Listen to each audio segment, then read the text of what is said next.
Hello everyone, welcome to Hunarshala. Last video में हम लोग सब्जेक्ट वर्ब एग्रीमेंट को क्वेश्चन के थ्रू समझे थे। ठीक है कि सब्जेक्ट वर्ब एग्रीमेंट यानी कि सिंटैक्स होता क्या है। और आज हम लोग उसी से आगे बात करेंगे। ठीक है, कुछ क्वेश्चन हमने पिछले वीडियो में किया था और आज जो है फिर से कुछ क्वेश्चन करेंगे, जिससे क्या होगा, सब्जेक्ट वर्ब एग्रीमेंट आपको अच्छे से समझ में आएगा और एक अच्छी अप्रोच मिल जाएगी कि आपको सब्जेक्ट वर्ब एग्रीमेंट को कैसे पढ़ना है। ठीक है, बहुत ही आसान टॉपिक है, कुछ ऐसा मुश्किल है नहीं सब्जेक्ट वर्ब एग्रीमेंट। ठीक है, तो इसमें सीधा सीधा बताया था आपको कि सब्जेक्ट वर्ब एग्रीमेंट को अच्छे से समझने के लिए सबसे पहले आपको सब्जेक्ट की आइडेंटिफिकेशन होनी चाहिए कि आपका सब्जेक्ट कौन है। ठीक है, और अगर आपका सब्जेक्ट आइडेंटिफाई हो जाता है, वो सिंगुलर है, तो आप सिंगुलर वर्ब का प्रयोग करेंगे, और अगर आपका सब्जेक्ट प्लूरल है तो आप प्लूरल वर्ब का प्रयोग करेंगे। ठीक है, ये होता है सब्जेक्ट वर्ब एग्रीमेंट। तो लास्ट वीडियो में हम लोग कुछ क्वेश्चन को पढ़े थे और आज जो है हम लोग उससे आगे बात करेंगे। तो ये क्वेश्चन नंबर 10 था जो हो गया था। ठीक है, इससे अगले क्वेश्चन से हम लोग शुरुआत करते हैं आज का सेशन। ठीक है, तो हमारा अगला क्वेश्चन है, पहले इसको इरेज कर लेते हैं। ठीक है, इसको इरेज कर लेते हैं।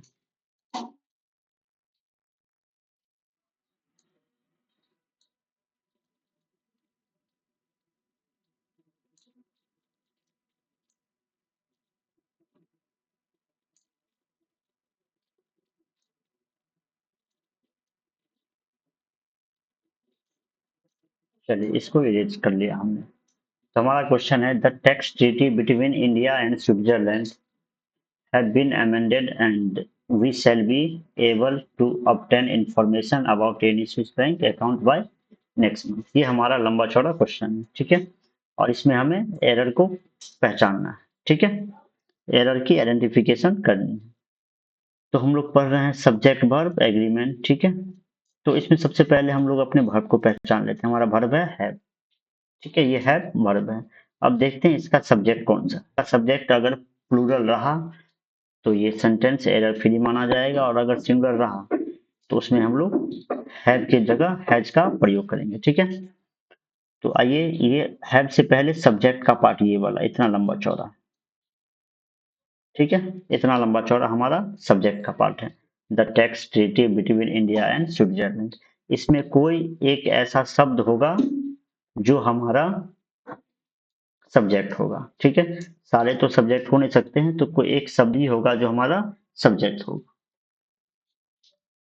इसको देखते हैं, इसमें सब्जेक्ट कौन सा है। ठीक है, तो the tax treaty between India and Switzerland, ये बिटवीन जो है ना, प्रीपोजिशन है। ठीक है, प्रीपोजिशन। तो इसके बाद जो नाउन या प्रोनाउन होगा प्रीपोजिशन के बाद, वो हमारा सब्जेक्ट नहीं हो सकता। यानी इंडिया एंड स्विट्जरलैंड जो हमारा सब्जेक्ट नहीं हो सकता। यहाँ से आपको एक और चीज याद रखनी है कि बिटवीन का जो है ना, पेयर हमेशा ही एंड के साथ बनता है। जहाँ पे बिटवीन का प्रयोग हुआ है वहां पे आप आगे एंड का प्रयोग करेंगे, टू वगैरह का प्रयोग नहीं करेंगे। ठीक है, तो अब जो हमारा सब्जेक्ट ये वाला बिटवीन इंडिया एंड स्विट्जरलैंड हो ही नहीं सकता। ठीक है, तो सब्जेक्ट बचा कौन, टीटी बचा, और ये क्या है, सिंगुलर नंबर में है। इसलिए यहाँ पे हैव का प्रयोग ना करके हमें हैज का प्रयोग करना होगा, तब जाकर के ये सेंटेंस हमारा सही होगा। यानी इस क्वेश्चन में जो है हैव की जगह हैज का प्रयोग करना था। ठीक है,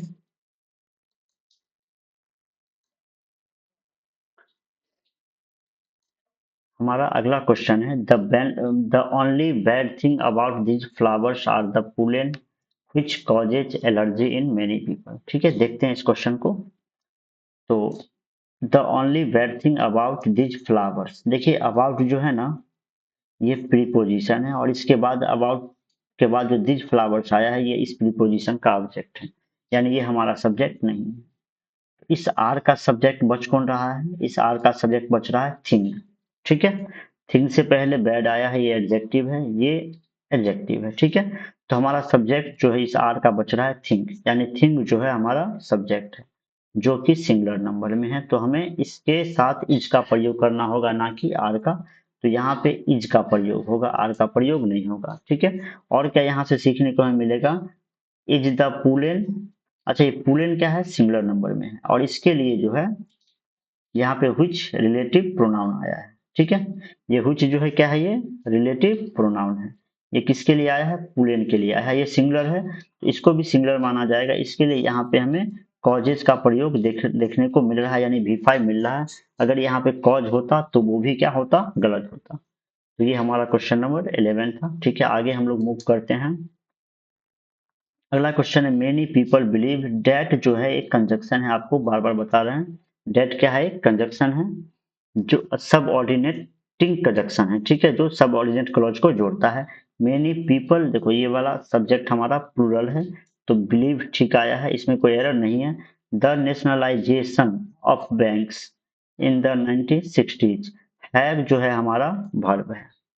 अब इस हैव का कोई ना कोई सब्जेक्ट होगा। ठीक है, इस हैव जो वर्ब है इसका कोई ना कोई सब्जेक्ट होगा। तो इसका सब्जेक्ट कहाँ देखने को मिल रहा है हमें, इसका सब्जेक्ट देखने को मिल रहा है यहाँ पे। ऑफ बैंक्स जो है ये तो ऑब्जेक्ट हो गया ऑफ का, ये भी हमारा सब्जेक्ट नहीं है। तो इसका सब्जेक्ट नेशनलाइजेशन देखने को मिल रहा है। तो यहाँ पे हैव नहीं होगा बल्कि हैज का प्रयोग होगा। ठीक है, हैज का प्रयोग होगा। नेक्स्ट क्वेश्चन है हमारा, the need for alternate sources of energy are essential to conserve the environment. ठीक है, तो इसमें हम लोग देखते हैं हमारा सब्जेक्ट कौन है। ये आर हमारा वर्ब है और इससे पहले ये सब्जेक्ट वाला पार्ट है, इसमें कोई ना कोई हमारा सब्जेक्ट होगा। ठीक है, तो सबसे पहला काम क्या करना है आपको, सब्जेक्ट को आइडेंटिफाई करना है। तो ऑफ एनर्जी, ये ऑफ प्रीपोजिशन है, एनर्जी आपका सब्जेक्ट नहीं हो सकता। ठीक है, फॉर अल्टरनेट सोर्सेज, ये फॉर जो है प्रीपोजिशन है, ये आपका सोर्सेज सब्जेक्ट नहीं हो सकता। ठीक है, तो आपका सब्जेक्ट बच कौन रहा है, नीड बच रहा है आपका सब्जेक्ट। नीड आपका सब्जेक्ट बच रहा है और ये क्या है, सिंगुलर है, तो यहाँ पे आर का प्रयोग ना करके हमें इज का प्रयोग करना होगा। तो इस सेंटेंस का जो सही रूप होगा वो होगा, the need for alternate sources of energy is essential to conserve the environment. ठीक है, अगला क्वेश्चन है, knowledge of at least two language are required to pass the examination. ठीक है, हमारा वर्ब कहाँ दिख रहा है, यहाँ पे आर दिख रहा है आपको। ठीक है, अब यहाँ पे आर दिख रहा है, इसका सब्जेक्ट आइडेंटिफाई करेंगे तो ऑफ एटलीस्ट टू लैंग्वेज, आप इसको सब्जेक्ट मत मान लेना।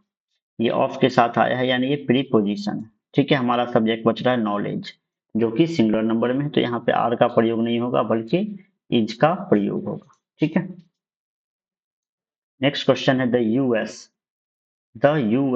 डोंट वांट, यूएस यानी कि यूनाइटेड स्टेट, ये सिंगुलर नंबर में है ना, तो डोंट नहीं होगा। आप इसके जगह डज नॉट का प्रयोग कर सकते हैं या फिर आप डजंट का प्रयोग कर सकते हैं। सिंगुलर वर्ब चाहिए, डू क्या है, प्लूरल है, तो हमें सिंगुलर चाहिए यानी कि डज आएगा यहाँ। He firmly believes that a radical change in the structure of our various departments are necessary. ठीक है, he firmly believes that जो है कंजक्शन है, इससे पहले वाला क्लॉज सही है, इसमें कोई एरर नहीं है क्योंकि सब्जेक्ट ही है और ही के साथ V5 आया है। ठीक है, अगला जो क्लॉज है उसमें देखते हैं, a radical change in the structure of our various departments are necessary। Are हमारा वर्ब है, अब इसका कोई ना कोई सब्जेक्ट होगा। तो ये वर्ब से पहले इतने सारे वर्ड आपको एक साथ देखने को मिल रहा है, इसमें कोई ना कोई सब्जेक्ट है, तो पहले सब्जेक्ट को आइडेंटिफाई करेंगे। Of our various, of preposition है, प्रीपोजिशन के बाद जो नाउन या प्रोनाउन वो ऑब्जेक्ट, तो ये हमारा सब्जेक्ट नहीं हो सकता, इसको सब्जेक्ट मत मान लेना। अ radical change in the structure, ये भी हमारा सब्जेक्ट नहीं हो सकता। तो सब्जेक्ट बचा कौन, चेंज हमारा सब्जेक्ट बचा, जिससे पहले एक एडजेक्टिव रेडिकल आया है।